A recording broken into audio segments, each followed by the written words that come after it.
Hello degree students of AP. ఇప్పుడు మనం Acharya Nagarjuna university question paper చూద్దాం. So semester 2 botany anatomy and embryology of angiosperms. So question paper pattern ఏంటో question paper pattern చూద్దాం. So ఈ marks 2 సెక్షన్స్గా divide అయింది. Section ఏలో 8 క్వశ్చన్స్ ఉంటాయి. సో ఈ 8 క్వశ్చన్స్లో 5 క్వశ్చన్స్ రాయాలి. So each question carries 4 marks. Next section B. Section బిలో 5 క్వశ్చన్స్ ఉంటాయి అండ్ ఇంటర్నల్ చాయిస్ కూడా ఉంటుంది. అన్ని క్వశ్చన్స్ అటెంప్ట్ చేయాలి. So each question carries 10 marks. So next unit wise important questions చూద్దాం. సో యూనిట్ 1లో first write an essay on complex tissues. So మనం ఈ క్వశ్చన్కి ఆన్సర్ ఎలా రాయాలో ఫస్ట్ డెఫినిషన్ రాయండి. కాంప్లెక్స్ టిష్యూస్ ప్లాంట్స్లో వాటర్, మినరల్స్ మరియు ఫుడ్ ట్రాన్స్పోర్ట్లో ఇంపార్టెంట్ రోల్స్ ఏంటి అని రాయండి. సో ఇవన్నీ ఇంట్రడక్షన్లో మెన్షన్ చేయండి. సో జైలం, ఫ్లోయం అని రెండు మెయిన్ హెడ్డింగ్స్గా డివైడ్ చేయండి. దాని తర్వాత జైలం గురించి, ఫ్లోయం స్ట్రక్చర్, కాంపోనెంట్స్, ఫంక్షన్స్ ఇవన్నీ రాయండి. సో ఈ ఆన్సర్లో నీట్గా డయాగ్రామ్స్ అనేది డ్రా చేయాలి. So next question essay on simple tissue కూడా సేమ్ యాజ్ కాంప్లెక్స్ టిష్యూ లాగే ప్యాటర్న్ రాయండి. అండ్ థర్డ్ క్వశ్చన్ ఏంటంటే give an account on shoot apical meristems, write about various theories regarding the organisation of shoot apex. So ఇక్కడ ఏంటంటే ఈ క్వశ్చన్కి answer ఎలా starting shoot apical first meristem definition రాయండి. Next types, shoot apical మెరిస్టమ్ని explain చేయండి. Next theories రాయండి. So ఈ టాపిక్స్ అన్నీ కవర్ చేస్తే సెక్షన్ ఏలో క్వశ్చన్స్ కూడా కవర్ అవుతాయి. So next unit 2. ఇందులో ఏంటంటే యూనిట్ 2 గురించి డిస్కస్ చేద్దాం. సో ఈ యూనిట్లో అనాటమీ కాన్సెప్ట్స్ చాలా important. Anatomy concepts important. So ఇవన్నీ సీక్వెన్స్లో ఉండాలి. So first anomalous secondary growth. So ఇందులో ఏంటంటే ఫస్ట్ డైరెక్ట్గా అనామలస్ గ్రోత్ స్టార్ట్ చేయకముందు సెకండరీ గ్రోత్ అంటే ఏంటి డెఫినేషన్ రాయండి. దాని తర్వాత అనామలస్ సెకండరీ గ్రోత్ ఇచ్చిన ఎగ్జాంపుల్తో రాయండి. సో నెక్స్ట్ క్వశ్చన్ ఏంటంటే tissue system and write about epidermal tissue system. So ఈ క్వశ్చన్కి ఆన్సర్ ఎలా రాయాలంటే ఫస్ట్ టిష్యూ సిస్టమ్ డెఫినేషన్ రాయండి, టైప్స్ రాయండి. ఈ టైప్స్లో జస్ట్ ఒక 2 to 3 లైన్స్ ఎక్స్ప్లెయిన్ చేయండి. దెన్ ఎపిడర్మల్ టిష్యూ సిస్టమ్ గురించి ఫుల్గా ఎక్స్ప్లెయిన్ చేయండి. So next question, third question.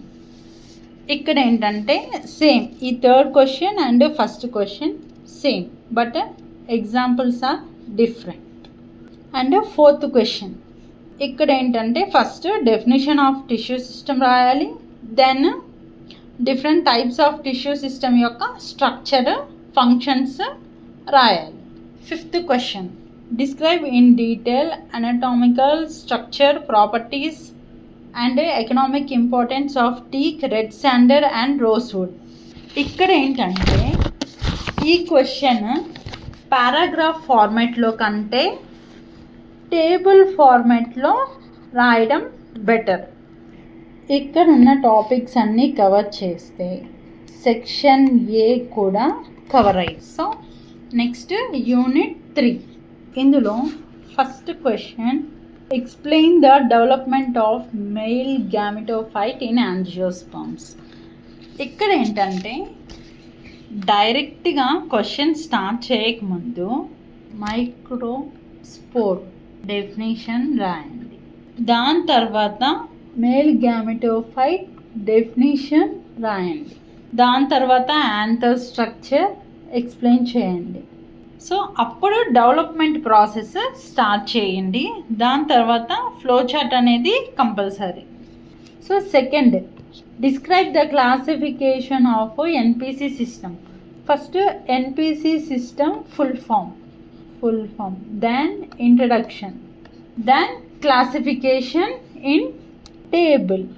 So next question, give in detail account on structure and development of anther and microsporo. ఈ క్వశ్చన్ 2 పార్ట్స్గా డివైడ్ అవుతుంది. One వచ్చి first starting anther, తర్వాత మైక్రోస్పోరోజెనిసిస్.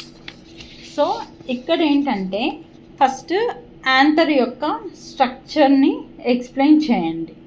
తర్వాత second పార్ట్లో మైక్రోస్పోరోజెనిసిస్ యొక్క ప్రాసెస్ని ఎక్స్ప్లెయిన్ చేయండి. అండ్ లాస్ట్ యాంథర్ యొక్క డయాగ్రామ్ అండ్ డెవలప్మెంట్ ప్రాసెస్ యొక్క ఫ్లో చార్ట్ని కూడా వేయండి. Next, give a detail account of development of microspores from microspore mother cell with suitable diagram. So first microspore గురించి ఎక్స్ప్లెయిన్ చేయండి. దాని తర్వాత డెవలప్మెంట్ ప్రాసెస్ని ఎక్స్ప్లెయిన్ చేయండి అండ్ డయాగ్రామ్ కూడా compulsory. Next question, explain in detail the structure, composition and significance of pollen wall with reference to exine and intine layers.